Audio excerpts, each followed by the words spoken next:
Hello, thank you for tuning into this episode of Rainy Days with Tab. I am your host, Tabitha, and it's such a pleasure to have you here today. On today's episode, I have someone very special, and I think what makes you so special is how I know you. Mm-hmm. Um, and honestly, I didn't tell you this, but when you reached out to me, basically like giving me praises for the podcast and even like um wanting to make an appearance on an episode, I was shocked. I Really? remember like yeah, I remember reading the message, putting it down, and then reading it again like I'm sorry, what? I was like, it's never I was shocked that you said yes, honestly. I was like, she wants nothing to do with me. Why would she? But I mean, I've always been told that we were so similar, so it felt natural to, yes. just This reach out to yeah, for sure. I did get the same words about you. But more so because it was just like, okay guys, let me get to how I know Amelia. So number one, this is Amelia. And I know Amelia because you are still good friends with my ex. you. And Mm-hmm. that's why it's surprising that you reached out to me because it was after the end of the relationship. And it was just in my mind, you know how when you're like, you think that's your friend, so you're not gonna want nothing to do with me. And so that's ultimately where my thought process was. And that's probably what you were thinking as to why you said that I would say no. Yeah. Yeah, I mean, Okay. I figured that you wanted to just completely, rid yourself of anything having to do with him, including me.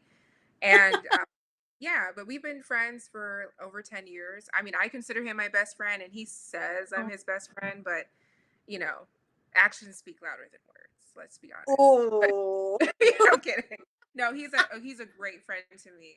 I mean, he actually flew me out last year, so we spent some time together in June because I hadn't seen him in like over a year, or maybe like 3+ years.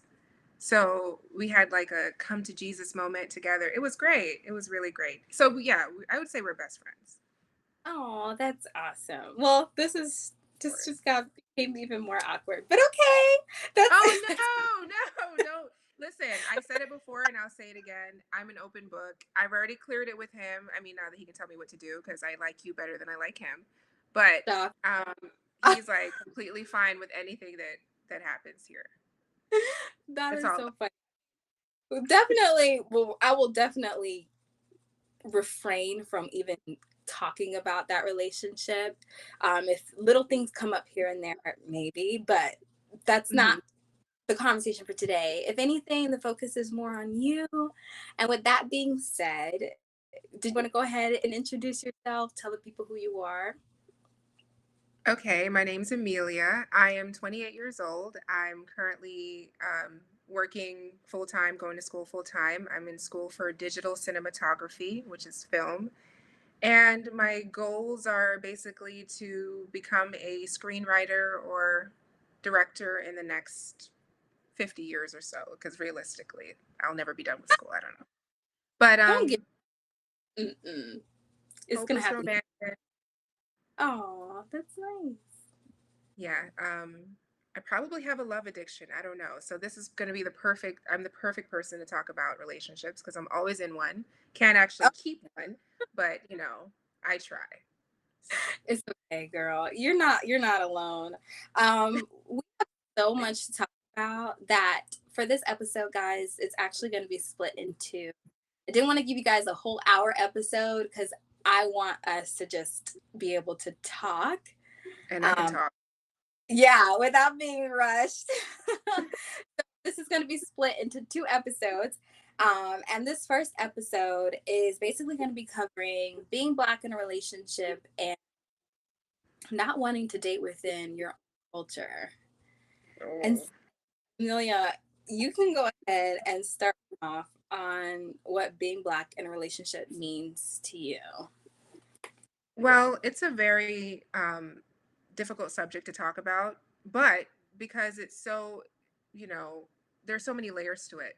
Being Black in a relationship means that you are also, not only do you have the relationship aspect of you and another significant other trying to make it work, with your different personalities and your different upbringings and your different views on life and goals and ideas of what love is and your different love languages. But then again, you add the added layer of being Black, and you're thinking about the world outside and how that affects us, how it affects our insecurities and our ability to express ourselves, and how it affects the way that we treat each other in the household, because this is supposed to be like our resting place, and yet this is where you can get the worst of a person, you know? So if Mhm. they're feeling racism from outside and they're having a hard time advancing at work or getting something done or advancing in life, they bring it all home. And, you know, whether that's you living together or actually just being in a relationship, you are home, especially as a woman, you know, being like the caretaker, the matriarch, the nurturer. So you get the brunt of all of the aggression and all of the sarcasm and all of the weight that is on their shoulders. And as Black men, there's a humongous weight that Yeah. we as Black women feel in every facet of their experience, whether that's like, you know, trying to advance or commit to each other, Mhm. start a family. Mhm. It's pretty intense. Yeah. So actually, what you were saying is so good because in my head, I always told myself I wanted to marry someone that was Black because the world attacks Black men so much. I would Yeah. want to his comfort. I would want to be Yeah. his, like you said, home. I would want to be his safe haven. And it's Right. like, even if the whole world is against you, just know, like, I'm a Black woman and I'm gonna hold it down. The ride or die. Yeah. Right or die. That's Right. that's been Black women. Always. It has. And it has me questioning whether that is healthy for the both of us, because trauma bonds are a real thing where you're not really together because you want to be together, but you have so much baggage that looks so similar to one another that it's easy for you to understand each other at your worst. And sometimes that prevents you from showing up as your best, because it's just like, well, you know, you get it. I don't have to explain it. And this is kind of like why I am the way I am, take it or leave it. And Yeah. I've seen that in so many different relationships and in my own relationships. And it had me wondering, like, when do I get a break? When do I get to have someone who doesn't come with a chip already on their shoulder implanted into this relationship that I have to save? And you know, Mm, by the time I got engaged, I realized, yeah, I've been used to saving a lot of people, and it's no longer conducive to my mental health. So I had to reassess. A huge, it was a big wake up call. And it's not to say that every Black man is going to be the same, but you know, it's worth considering, what are my reasons for being here, and why am I still here if it's not working, and am I more kind of wanting to fulfill a role that would make me feel whole, or am I just feeling whole on my own? Like, you know what I mean? Is this necessary for me to feel worthy, or am I enough by myself without that's this? really good. I mean, you said so many things that I'm like, wait, wait, wait. I want to hit that one. I want to hit that one. I I want to talk a hit that. lot. I want to That's stop talking. okay. I just try not to. I try not to interrupt you. You But have you to. said something so good. Because I'm sure you've even heard on social media and just man, like just in general, like it's interesting how you know black women specifically want to defend Black men, want to have their back, to be supportive of them, but when it comes to the reciprocation, it just don't exist. Mm-mm. Does not exist. And I feel like we've kind of it's kind of like Stockholm syndrome. Like Yeah. I'm only with you because Or I'm Munchausen. I'm used to your abuse. Right. Or Munchausen, where you are addicted to saving someone and you get that thrill from saying, I'm the reason that they're doing well. Like if they need me to be okay. That's also a thing. But yeah, Yeah. there's two sides. too, the responsibility on the partner and why, they're sticking around, and the Mm, responsibility on you, why you're allowing certain things to slide when you know you deserve better. yes. Yeah, that's for sure. I didn't know we were gonna mention it for this segment or the next segment, but you did mention it Oh that you yeah. were really engaged. And I'm trying to remember like when I did find out about the engagement, I was in a relationship and it was very exciting news as anyone would imagine. And Mhm. um at some point in time was did we talk at that point? I'm trying to remember at what point in time did we have that conversation, that quick phone conversation. I think you were on the phone with him and I was like, let me say hi to her. Oh, Um that probably happened around, yeah, I was it remember. But around your ex's graduation? probably Maybe. that Okay. time was rough. So I don't really I don't so know. it's a lot of memories. I don't know. But Mhm. I just remember us saying like this is really exciting and that we were planning. We wanted to eventually come visit. Right. Um spend a weekend there. Yeah. And I don't really know how I found out that you were no longer engaged, but Oh, could you go into that? Like how was that process for you in terms of being engaged and then now not being engaged? And I mean, you can get into as much detail. okay. So we met at my job. I had just moved here from Florida. I literally packed everything in my car and left Florida to move to South Carolina, I should say, specifically. And I was working at a call center. And I remember the day I met him. It was like November, right before Thanksgiving. And he just joined our team.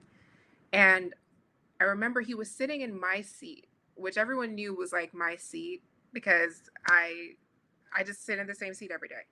And since he was new to our team, they just let him have the chair. And so I was like, "Excuse me, I don't know if you realize this, but that is absolutely my chair. And I'll let you sit here for like 30 minutes." But yeah, that's kind of how it was at the time. I mean, I wasn't, it's funny because when he turned around in his chair, I was like, "Oh, this is trouble." Like I knew. I was like, this, when you just like a serial killer, you're just like, you're my next victim. It was kind of Yeah, like that. I can't lie. we I was know. like, yeah. I was like, he's going to be in my life and he's going to ruin me for a long time. I thought it was going to be weeks or months or whatever. Did not know I was going to be engaged to him at all. And didn't think I was ever going to be engaged in real life. I mean, my mother was married 3 times. So I was very against marriage. And I was like, this is not something I need to do to be happy, personally. But I was just like, okay. So, I mean, everyone at work who knew me was like, don't get involved with him. He's a mess. And I didn't see it. I mean, I knew he was a mess. I'm not going to lie. I did know that. But I guess I needed a project at the time. Not to sound like Oh my obnoxious, arrogant, God. Oh, but when you meet a man and you're just like, okay, so I'm not crazy about his dressing, but we can fix that. Or I'm not crazy about like, you know, he's gonna wear a different hat. I know as soon as I take him shopping, this will all come together. That was my mentality walking in. I was like, whatever the problem is, I got a tool for that. I could fix it. And I didn't vocalize it, but it was apparent in everything I did. I mean, he was kind of resistant in the beginning, and I took that as a challenge. I was like, I'm going to tear down these walls and I'm going to let myself in and blow the house. It was maniacal, really. It was sick. And we dated, sort of. No, no, no, we did. We dated, obviously, for like 4 months, and then he mhm. proposed. So I met him in Wow. November, and he proposed April 20th, 420, 2018, I guess. No, no, that's a lie. 2019, because we met in 2018. Yeah. And it was quick. It was definitely not something that we talked about seriously at all because, I was not interested in getting married. But um, in short, I'll just say that I told him I had certain requirements in order for me to be taken as seriously. He wanted to move in together. And for the purposes of saving money, we were both on our own. He was living with roommates on a college campus, and I was living on my own in like a tiny studio apartment.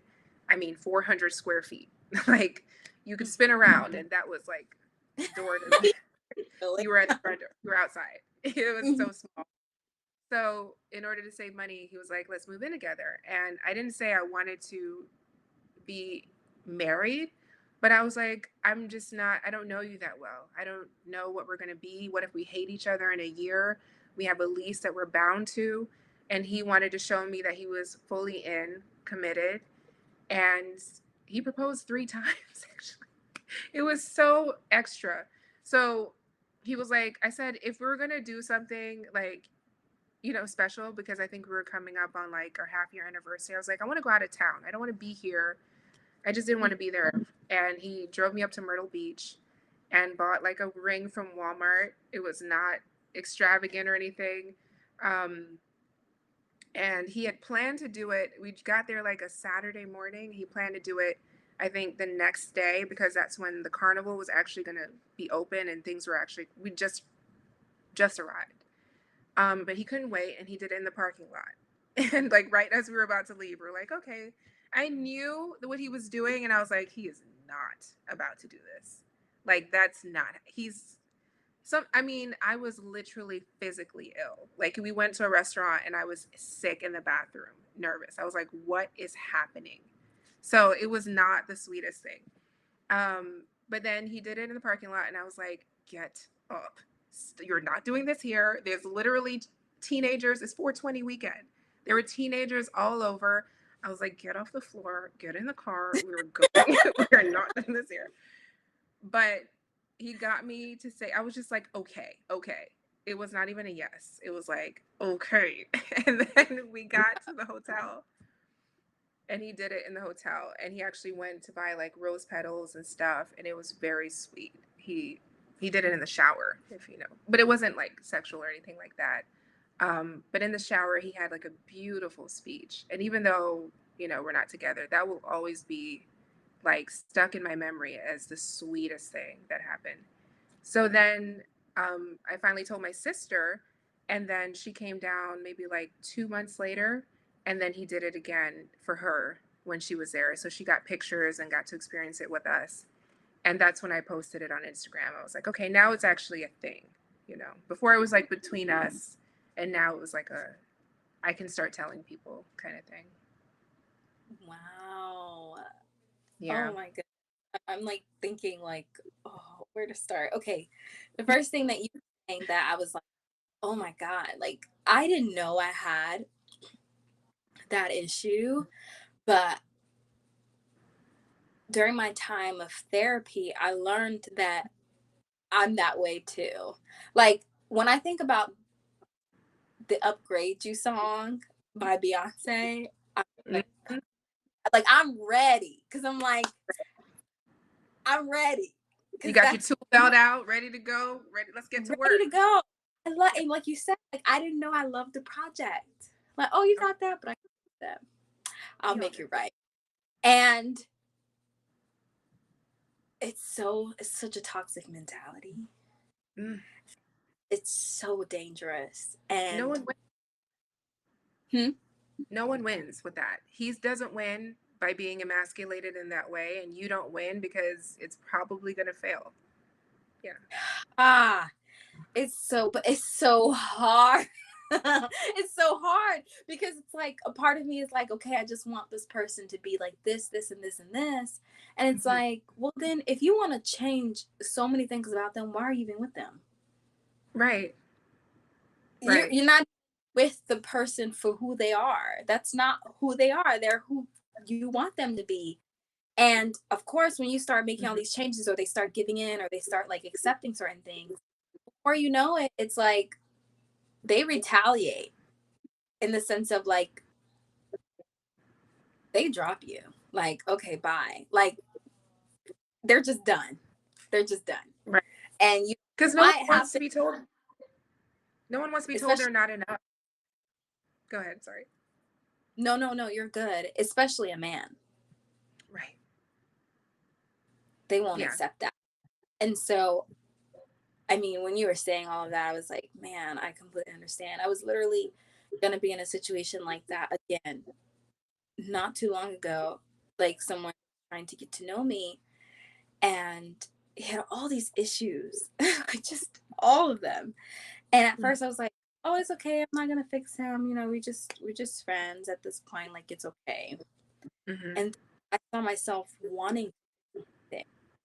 And then thank goodness, like, I know some people like just don't care about therapy, or they don't feel like it's best for them. But I will always be I'll always be an advocate for therapy, because I would have probably been in that, I would have probably still been refining at this point in time. But when I realized, like, oh my God, he's giving me work. Mm-hmm. I was like, this is gonna be work. This is gonna be effort. And I'm like, I'm not fixing you. Thank goodness for myself. I was like, no, no, no, I can't do this. This is too Right. much responsibility. It's not my job to fix you. It's not my job to refine you. Like, if you have trust issues, if you have this, you have that, go figure it out on your own, buddy. Whenever you're ready, if I'm available, you can come back. But Right. yeah, even that is like, it's a little iffy. Yeah. Um, and And that's so why therapy is so crucial, because that objective viewpoint from someone who is a licensed professional who can stop you in your tracks and be like, what you're doing right now is kind of, it seems like you're reestablishing old patterns. It's key. yeah, yeah, and that was scary for me. I'd have to say, like, when it comes to even like getting in another new relationship, what terrifies me isn't that the person is going to treat me bad, or they're going to act a certain way towards me. I'm scared that I'll allow them. Mm-hmm. Yeah. And that's more terrifying, Yeah. because you only do what you allow. And Yeah. I don't allow none of it. None of it. Not no more, at least. Um, but to go to your engagement story, I mean, what were you thinking? Like, why did you keep, other than the fact that there were so many people around in that parking lot? Why Mm. did you feel sick? Why did you why was Well, he, when he was on his knees, you're just like, what the heck are you doing? You know, like, yeah, where were those because thoughts? Like, it was what a were perfect those? segue. Those thoughts were just like, this is not right. You're going to get yourself locked in to a relationship that should never have progressed this far in the first place. And I mean, it's a perfect segue to what you were just saying, because it was what I allowed to happen. Like, he was an aggressive guy. And the first time I think that I invited him to my apartment, I don't remember even what we were arguing about, but he broke one of my dishes in rage. And my reaction to that was, I grabbed a plate and I broke it too. And I was like, before you let me feel unsafe in my own home, I'll kill you. And that should have been my, like, I mean, not even a red flag. That is like a building full of flags. Like, that is the UN of red flag. Okay, like outside the UN, where they have a flag of every country, they're all red Yeah, in my. And yet, yeah, I said, he was impressed by it because he was toxic AF, but he was impressed by it because he was like, okay, she can handle her own. But I didn't realize that I don't have to be a strong defense in a relationship. I shouldn't have to establish myself as someone who, can fight you if I have to. But in my head at that moment, I was so insecure and I was so, I'll say it, desperate for love at that time, because I had so many family issues going on and I was in a new place, in a new town, and I just wanted to be with someone, not as seriously as he wanted to be with me, but I wanted to be with someone who made me feel like alive and challenged excited to be a part of something and to do the work and whatever. So, yeah, of course, I allowed it to happen, and it did not get better. It got worse. And yeah, fortunately, he never put his hands on me because I'm Jamaican, and that does Like, not happen. I still kill. I, Yes. Yeah. but he continued breaking things throughout our relationship, and eventually, nearly broke me mentally. But still here. So I ended up leaving in the span of like a weekend. I remember crying at my leasing office to my property manager, and I'm just like, this is what's going on. I'm afraid, and I have to get out of there. And she was like, okay. She helped me get an apartment, and she was like, it's Friday. If you want it by Sunday, it's yours. Just move. And she was in an abusive relationship, so she understood. And me and my Wow. cousin, we cleared out my space, and he was there. He came, and she's Jamaican too, but she's crazy, like, compared to me. So it was very peaceable, and I got all my stuff, and I just cleared out. It was, and so that was 7 months after we got engaged. So our full relationship lasted like maybe 11 months, I think. Yeah, almost a year. No, no, no. I am lying. A little bit over a year, maybe like a year, 13 months.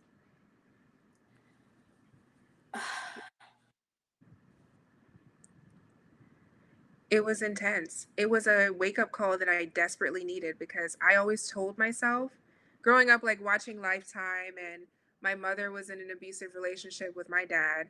And I was so convinced. I was like, I'm not going to repeat the same patterns. I know what to Mm. do. I'm smart. And you don't even know when it happens because you are so caught up in the idea that you can change a guy and you are just what he needs, and he's just upset, and you can comfort him and love all of the anger out of him, all of the sadness, all of the self-destructive behaviors. You can just love him until it's all okay. And it's like, when do you love you? I mean, by the time I realized how deep I was like, how did I get here? I Oh yeah. mean, at that point, he had broken our TV. He had trashed. I mean, I came home, and I paint, and he had taken like all my paints and ruined the carpet in our second room, and cost me like $3,000 worth of damage in our apartment. He had broken the cabinet. It was just like, it was chaos. Now, most of it was chaos because I was emotionally tapped out, and he knew that, and he was trying to like act out, I guess, and get a reaction. But I was so numb to everything at that point. I was just like, I just didn't care about love anymore. Like, I was like, this is it. After this, I'm never going to date again. I'm If I make it out of this alive or not in jail, I was like, I'm never going back to this. It took a long time for me to be okay. Therapy helped for sure, and being alone helped, but it was a tumultuous year of like reassessing who I was, how I got there, and how I can make sure I never get back there again. But yeah, it got ugly. Oh my God, Amelia. Like, first, I have to say thank you so much for being vulnerable enough to like share that, because that is not easy. I think you said it perfectly. Like, anybody and their mama could be like, "Oh, I'll never go through that. I'll never do that, or I'll never accept that." And it's like, shut up. Like, you don't know what you'll accept, Right. and like, I think sometimes even too, like when it's happening, because it's happening so fast, you're not. It's like you don't even have time to catch up with yourself.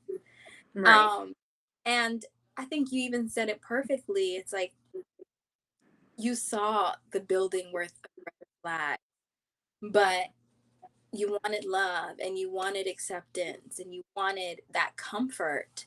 And unfortunately, it was found in the hands of an abuser. Hmm. And I never really know how the love will come, but I think when it does come, our first thought isn't like, okay, like let me want better. It's just like, well, this is what I've been waiting for. This is what I've been wanting. And I mean, if I didn't say it already, I am so sorry that happened to you. I'm so sorry you I'm had not. to no?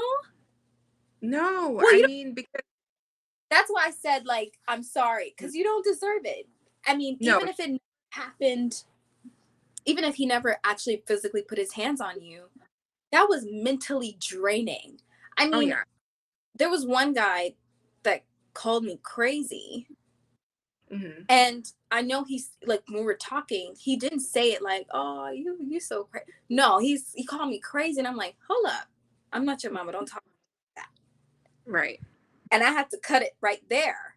But Hmm. there were moments during that moment I could see myself, especially because he came back. That's not how I meant it. I saw myself being like, "Well, you know, maybe that's not how he meant it." And I'm like, "No, no, no, no, no. That's how he meant it." But like I said, I saw myself wanting to give in, wanting to be a little more softer about it. And Hmm. so that's why I say I'm sorry. Cause like I said, you didn't deserve that. Not even for two Right. seconds. A minute, not in an eternity of life. Did you Yeah. deserve to be treated by somebody's child? Yeah. You know, it's easy. It's not easy, but remember rationalizing a lot of it because he himself had been abused.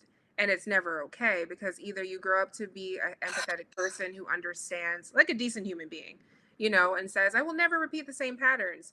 But for me, I was like, this is the environment he grew up in. And if I teach him how to use better communication skills, I was a teacher, I was a preschool teacher for so many years. So when he threw an actual tantrum, I feel like I was trained to know how to deal with a tantrum. And when I started to get like the gratification from diffusing him, I was like, okay, we're heading down a good path, not realizing like you're not here to raise your fiance. Like, Yeah, who does that? yeah. Raising a grown man. And I was like, this is not my monkey, not my circus. Like, this is not, that's my coworker used to always say. Not your monkeys, not your circus. You don't have to deal with that at all, at all. I mean, I'm glad it only lasted a year, but I can't believe it lasted a year. Like, it's jarring to see because I did not recognize myself. And the worst part was I pushed everyone else away from knowing what I was going through because I was so ashamed of being involved in the situation. And I was just the advocate for women. I mean, I was so certain that I would never ever be in that relationship. I thought I knew all the signs, and it happened so subtly at the just the right time when my defenses were low. And it humbled me. It humbled me to know that it's not about how smart you are. It's just about being willing to see what's right in front of you. A lot of Wow. women, we put up rose-colored glasses because he's Girl, so fine, and girl. where he's so fine, or he got a little bit of money, and he comes from a good family, so he must be a good person. And he's in school, and he wants a career, and he has a good head on his shoulders, and his car is good, and his friends seem to like him, and he has a sister and he has a mom, so he must be a good guy because he knows how to treat women. Girl. Rose colored glasses. Just Mm-hmm. like you said, rose colored glasses. And this conversation is going to continue, but I'm going to go ahead and end this episode. And I just want you guys to stay tuned for next week's episode.